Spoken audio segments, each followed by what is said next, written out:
से धनितर के द्वारा सामाजिक व्यवस्था को प्रतिपादित किया गया। ठीक है, आप लोग नोट नहीं कर रहे हो? नहीं तो एक कान से सुने, दूसरा कान से निकाल दिए। ठीक, अब ये तो समझ आ गया ना। अब इसमें इसलिए अब इसमें कोई मरा हुआ बच्चा पैदा हो गया, उसको हम अब ये बार बार पुनरावृत्ति ना करे, इसलिए हमारी उस परिवार में, हर परिवार मरा दे नहीं मानता, ठीक है, जिसके घर में मानते हैं वही मानेगा। तो ऐसा क्यों? क्योंकि उस परिवार में घटना, कई लोग कहते नहीं बार बार ऐसे घटना घटा, तो हम लोग ये घटना घटा तो ऐसे मानना शुरू किए तो घटना बंद हो गया। ऐसी हमारी सामाजिक एक मान्यता रही है, उस मान्यता के आधार पे हमारी पेन पट्टाओं की, पेन पुरखाओं की व्यवस्था बनी है। अब उसमें हमारी सामाजिक व्यवस्था भी उसमें शामिल है। तो पहला, अब इसमें मरा हुआ तो पैदा हुआ, लेकिन इसमें मांझी का काम, दसगात्र का काम, दसकर्म का नहीं करते। तो क्यों नहीं करते? क्योंकि वह बच्चा को हम सामाजिक रूप से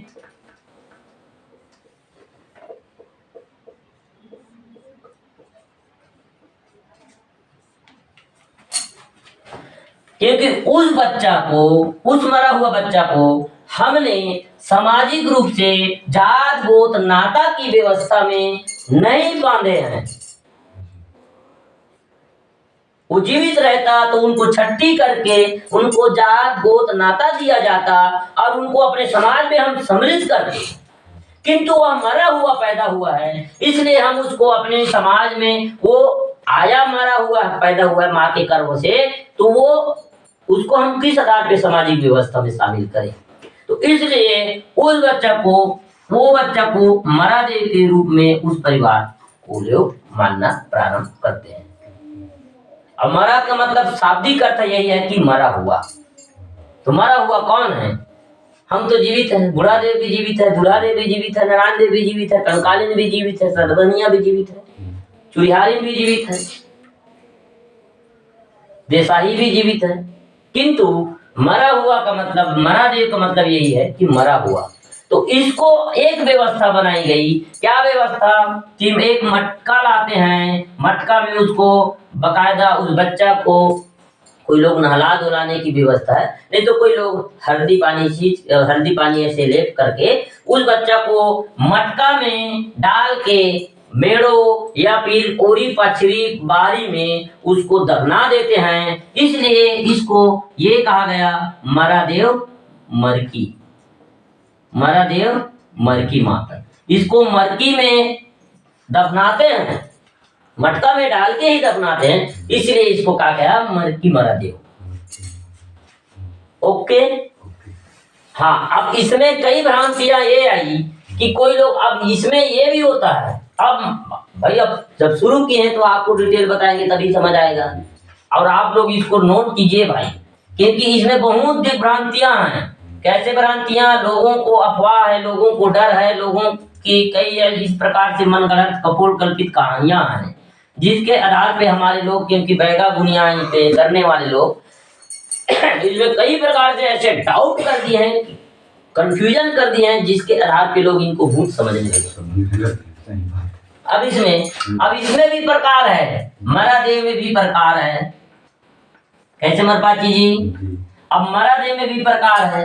क्या क्या प्रकार है? अब इसको कह दिए कि मुरकट्टा मरा देव, ठीक है, मुरकट्टा मरा देव, ठीक। दूसरा फिर मुक्का मरा देव,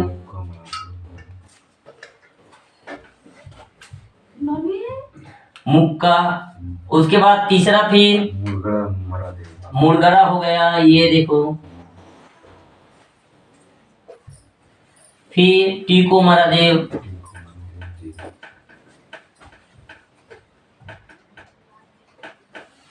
तो ऐसी प्रकार से इसमें भी 11 प्रकार होते हैं।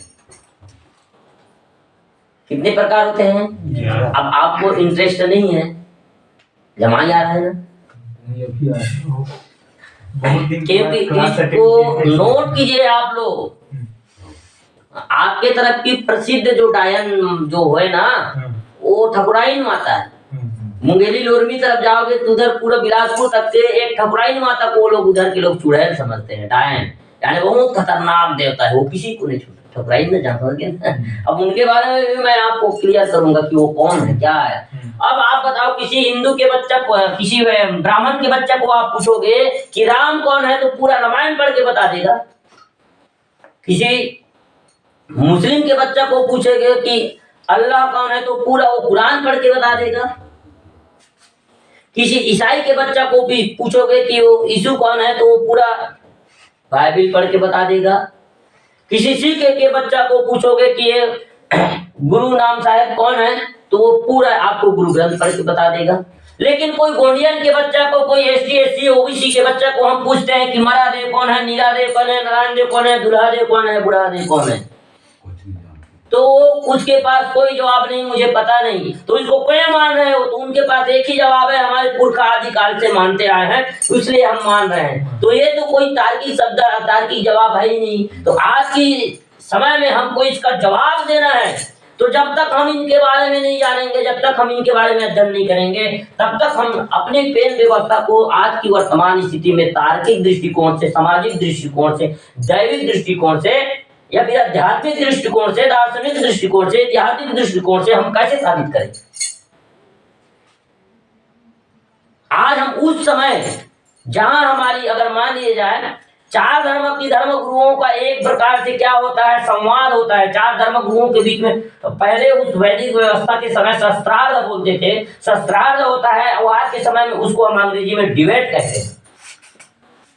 अगर हमको डिबेट में बुलाया, हम गोंडी व्यवस्था की मानने वाले गोंडियन हैं, उस व्यवस्था के प्रमुख हैं, तो हमको डिबेट में बुलाया गया। वैदिक धर्म वाले लोग, ब्राह्मण लोग अपना वैदिक धर्म की व्यवस्था के ऊपर बात करेंगे, अन्य धर्म वाले लोग अन्य धर्म अपने अपने बारे में बात करेंगे, तो हम किस पे बात करें। हमारे पास भी बात करने का, हमारे पास भी आज की वर्तमान जनरेशन में हमको वहां जवाब देने का, वैसी हमारे पास कोई ऐसे एक मिशन होना चाहिए, विजन होना चाहिए, कारण होना चाहिए। और जब तक ये नहीं होगा, तब तक हम मूक बधिर बन के बैठे रहेंगे और अपने आप को हम कमजोर समझते रहेंगे। हमारे आने वाला पीढ़ी भी अपने आप को कमजोर समझते रहेंगे। जबकि हम कहते हैं कि हमारे दादा मरकाम हमेशा कहते रहे, दादा कंगाली कहते रहे, दादा सुनील सिंह तराम कहते रहे कि गोंडवाना संस्कृति विश्व संस्कृति की जननी जनक है। तो हम बोल रहे हैं, लेकिन कोई भाई, हमारे अगले वाले भाई हमको प्रश्न कर दिया, या फिर हमको बहस कर दिया, या फिर डिबेट कर दिया कि गोंडवाना संस्कृति विश्व संस्कृति की जननी जनक है कहते हो, तो किस आधार पे वो विश्व संस्कृति की जननी जनक है, हमको साबित करके बताओ। तो क्या कर सकते हैं? तो इसके लिए हमको जानने की आवश्यकता है कि नहीं, इसके लिए हमको अध्ययन करने की आवश्यकता है कि नहीं। और जब तक हम नहीं जानेंगे, नहीं समझेंगे, तब तक हम कुछ नहीं कर सकते, किसी को जवाब नहीं दे सकते। हम अपने आप को कमजोर समझ के ही चुप बैठे रहेंगे। तो ये जो है कितने प्रकार के होता है? 11 प्रकार के होता है। ठीक है। आखिर आप लोग इधर कोरबा वाले लोग को महादेव समझ नहीं आ रहा होगा, उधर नहीं मानते क्या? इससे ना मतलब अपना सगा जो है परेशान है नीरा देव से, नहीं नीरा देव तो मतलब ना गर्भपात हो जाता है। हाँ, तो उनके घर में नीरा देव मानना शुरू करवा दो। आप बता रहे हो ना, तो समझ में आ रहा है क्यों मतलब होता है करके। हाँ, ये बार बार होना बंद ही हो जाएगा। ऐसी हमारी एक मान्यता है, और इस मान्यता के आधार पे हमारे लोग मानते आए हैं, और उसके आधार पे हमारी जो समस्या है वो दूर भी हुआ है। और दूर हुआ तभी तो हम इतने कई पीढ़ी से कई आक्रांता आए, फ्रांस आए, हुण आए, मुगल आए, आर्य पहले आए, कई ऐसे आक्रांता है हमारी गोंडी व्यवस्था को तोड़ने के लिए, गोंडी व्यवस्था को खत्म करने के लिए कई साजिश किए, कई प्रयत्न किए, लेकिन हमारी गोंडी व्यवस्था को खत्म नहीं कर पाए।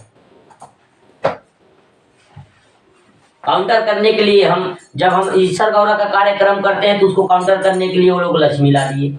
जब हम नारू माई सेवा करते हैं, तो उसको काउंटर करने के लिए वो नव दुर्गा ला दिए। लाए कि नहीं? तो कई ऐसी चीजें उन्होंने हमको काउंटर करने के लिए, हमारी व्यवस्था को धूमिल करने के लिए लाए, लेकिन हमारी व्यवस्था ऐसी है, ये हमारी डीएनए में घुस गया है। इसमें घुस गया है डीएनए में। आज ये कहावत हमारे पुरखों की है कि क्या कहते हैं छत्तीसगढ़ी में,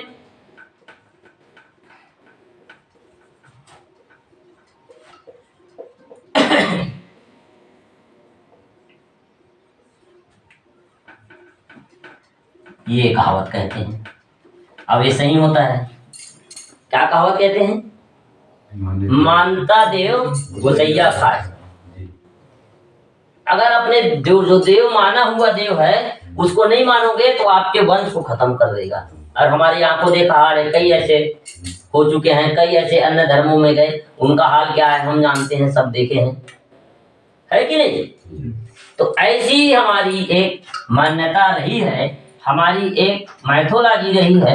उस माइथोलॉजी पे हम अटूट विश्वास है, और उस अटूट विश्वास को हमको आज के समय में प्रेजेंटेशन करनी है, तो हमको इसके बारे में जाननी है। अब मरा देव, जैसे कोई मरा हुआ बच्चा पैदा होता है तो उसको उसका दसगात्र क्यों नहीं करते हैं, तो समझ आ गए ना? समझ आ गया ना? क्योंकि वो हमारी सामाजिक रूप से सामाजिक व्यवस्था में शामिल नहीं हुआ है, इसलिए उसको मटका में डाल के उसको भंडार देते हैं, बोलते हैं कई लोग भंडार में गड़ा देते हैं। तो अब कई लोग बारी वारी में गड़ा देते हैं, पछित बारी में, या फिर कोई लोग मेड़ों में गड़ा देते हैं, या फिर मेड़ों के बाहर गड़ा देते हैं। ऐसा व्यवस्था है। अब इसमें मरा हुआ में भी ऐसा रहता है, बच्चा पैदा हुआ है, मरा हुआ पैदा हुआ है, लेकिन इसमें भी कई ऐसे विकृति पैदा हो जाते हैं। विकृति यानी बड़ा बड़ा बाल वाला, बड़ा बड़ा आंख वाला, ऐसे पैदा हो जाते हैं। या फिर किसी का वो सिर नहीं बना है, कोई विकलांग है, मरा हुआ जरूर लेकिन विकलांग है, तो यही बात है, मुड़कट्टा मरा देव, टीको मरा देव, ये जो बनता है ना, वो बच्चे के वो आधार पे उसको बनता है। अच्छा, नाम दिया गया। हाँ ठीक है। मुक्का यानी गूंगा, हाँ। ठीक है। मुड़कट्टा यानी मूड बस बना है, बाकी इधर का कम बना है, ऐसा। तो ये सब चीज उनके आधार पे कहा गया है, ठीक है। अब मरकी इसलिए कहते हैं, मरकी मरा देव इसलिए कहते हैं क्योंकि उसको मरकी में ही, मटका में ही, ठीक है। अब थोड़ा सा मान लो नीरा देव से परेशान है वो, तो उसको मनाना कैसे है? ये नीरा देव का अब विधि को हम अभी तो एक चैप्टर बना दें, विधि को अब मनाने की विधि को भी हम बताएंगे।